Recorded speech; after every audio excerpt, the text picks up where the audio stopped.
My name is Pastor Abraham Mapazire.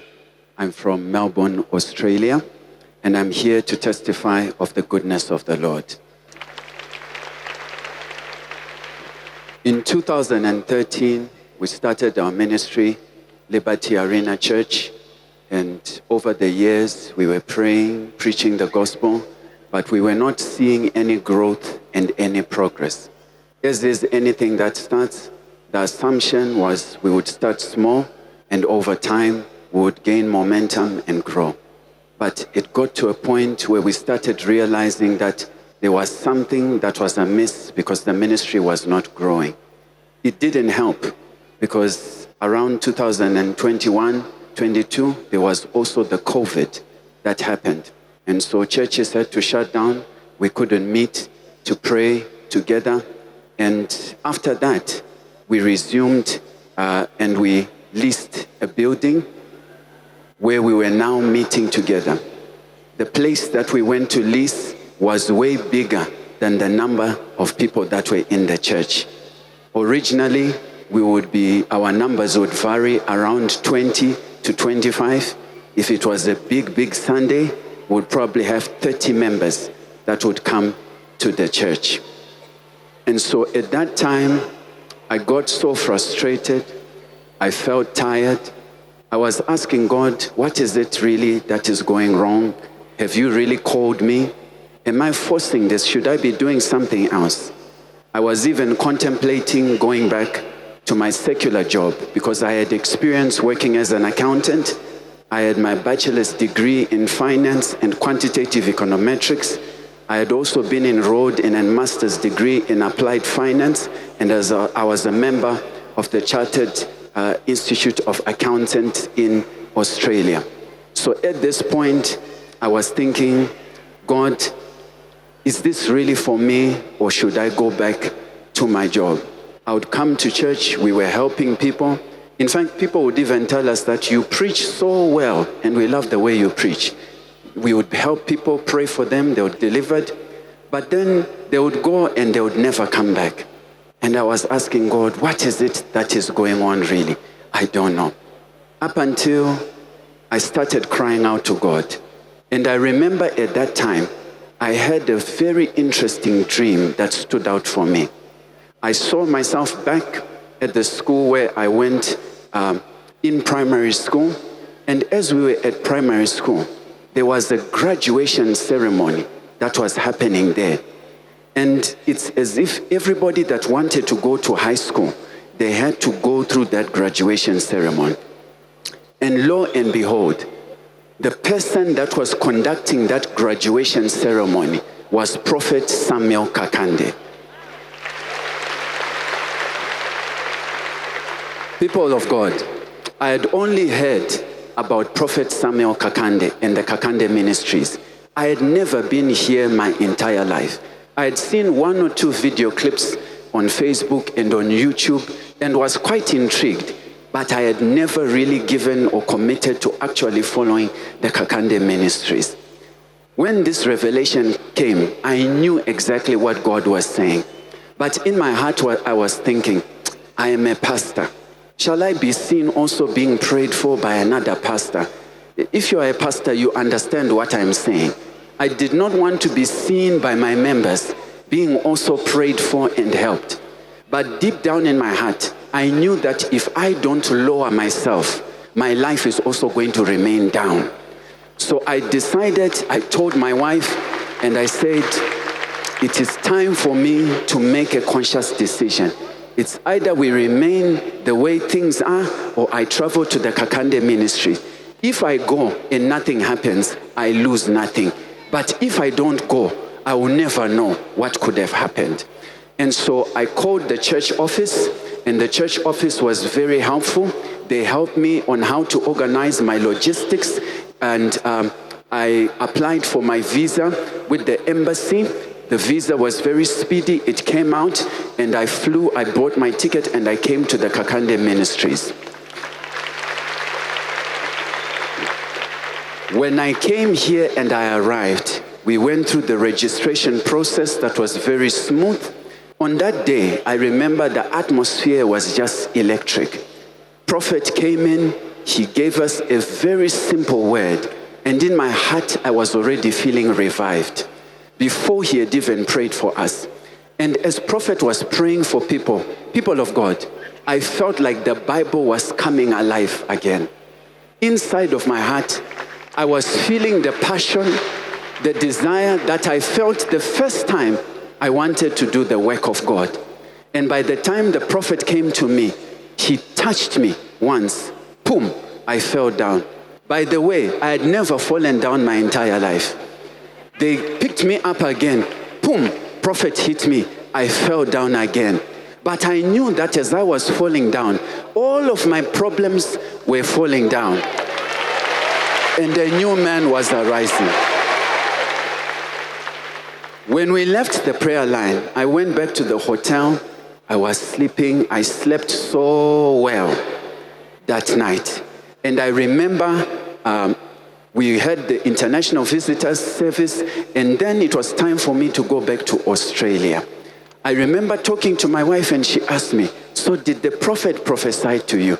I said, "No, he didn't prophesy to me. But what he did for me, he touched me, and that is enough."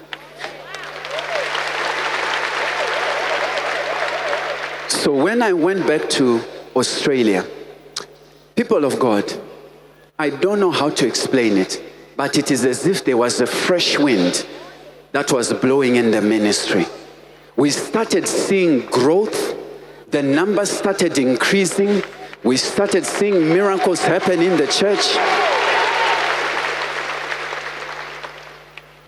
So as you can see, this is when we moved into the building. It was the warehouse building, about 510 square meters. You can see how empty it is. It was less than 25 people that were in there. Here I am over here. I was preaching, and I would preach my lungs out. I would encourage people. By the time I was going home, even though others would be encouraged, I would be feeling discouraged. You can see over here, there are other people that we were with. And over here, my beautiful wife, we had now put a carpet in the auditorium, and we had put curtains and drapes around to beautify the house of God. And people of God, I want you to see the grace that is upon our father, Prophet Samuel Kakande. After receiving a touch from the man of God, things shifted completely. Now look at what the God of Prophet Samuel Kakande has done for us in Australia.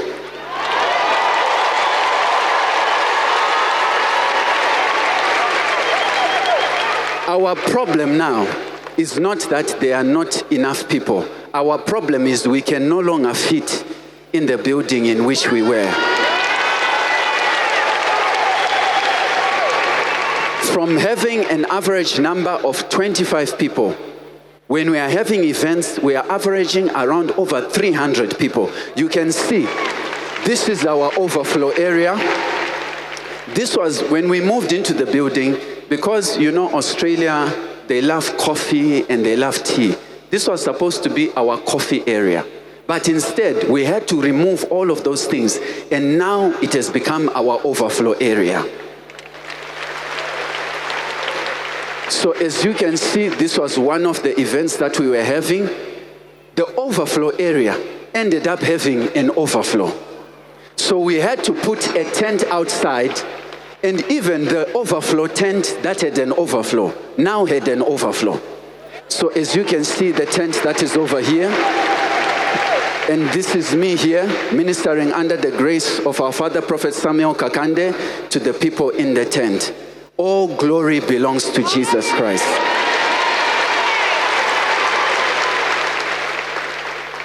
So as you can see, over here I have the documents that show the evidence that this is Liberty Arena Church, that we are a legitimately registered organization.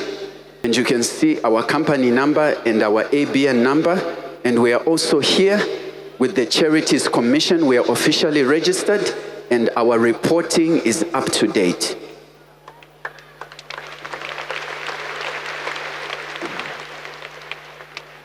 And people of God, it didn't stop there. the God of our father, Prophet Samuel Kakande, continued to work in our lives. One of the things that I did when I came the first time, I wanted to remain connected to this grace. So I made up my mind that I would continuously be giving my tithe, my offering, and also be contributing to the building fund.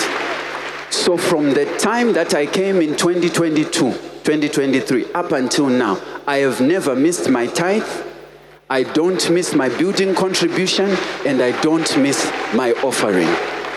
And so when I returned, one of the times, the building contribution was going on, but also my family was also growing because we had our first daughter. And so I was asking God a simple prayer, God, I want a car. And it so happened that the time that I came, there was an offering that was being done for Prophet, to buy a car for Prophet. And in my heart, I said, God, what I want you to do for me, I will also help do for others so that you can do for me. Because your word says, give and it shall be given to you. Pressed down, shaken together, and running over, shall men give unto your bosom. And so I participated, I received the anointed card, I took it back to Australia. People of God, when we got back to Australia, it was like the floodgates of heaven opened. Door after door for prosperity was just opening. And somehow, somewhat, we managed to buy a brand new car. Up until now, I cannot explain how it happened because even the price we got it for was way below the market value. So here, as you can see, here is the beautiful car, which is the Mercedes-Benz. And here is another photo at the bottom.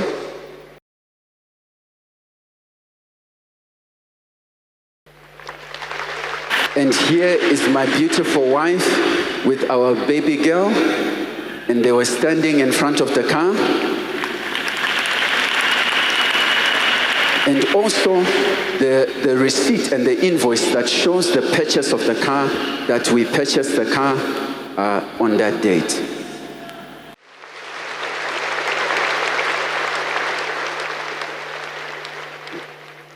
So people of God, I want to thank God because to him belongs all the glory for what he has done for us. But I also want to give a special thanks to the man of God, Prophet Samuel Kakande. Man of God, I am so humbled and I want to say thank you. Thank you for receiving us. Thank you for praying for me. Thank you for all you do for us. When I look back, I'm almost in tears because I wonder that if I had not set foot in this ministry, in the Kakande ministries, where would Liberty Arena Church be? And where would our lives be? So man of God, thank you so much. We love you. We appreciate you. And all honor and glory to Jesus. Put your hands together for Jesus Christ. Give him praise. I'm so thankful. I'm so thankful. I'm so thankful. I'm so thankful. I'm so thankful. I'm so thankful. I'm so thankful. I'm so thankful. Thank you, Lord. Thank you, Lord. Thank you, Lord. Thank you, Father. Thank you, Jesus. Thank you, Lord. Thank you, Lord. Thank you, Lord. Thank you, Jesus. Clap for Jesus. Atukubira Yesu mu ngalo. I was sick, you healed me. Thank you, Lord. You restored my health again. Thank you, Lord. I was sick, you healed me. Thank you, Lord. You restored my health again. Thank you, Lord. Thank you, Lord. Thank you, Lord. Thank you, Lord. I'm so free. Thank you, Lord. Thank you, Lord. Thank you, Lord. I'm so free. I'm so grateful. To God be the glory. Ekitiibwa kidde eri Katonda.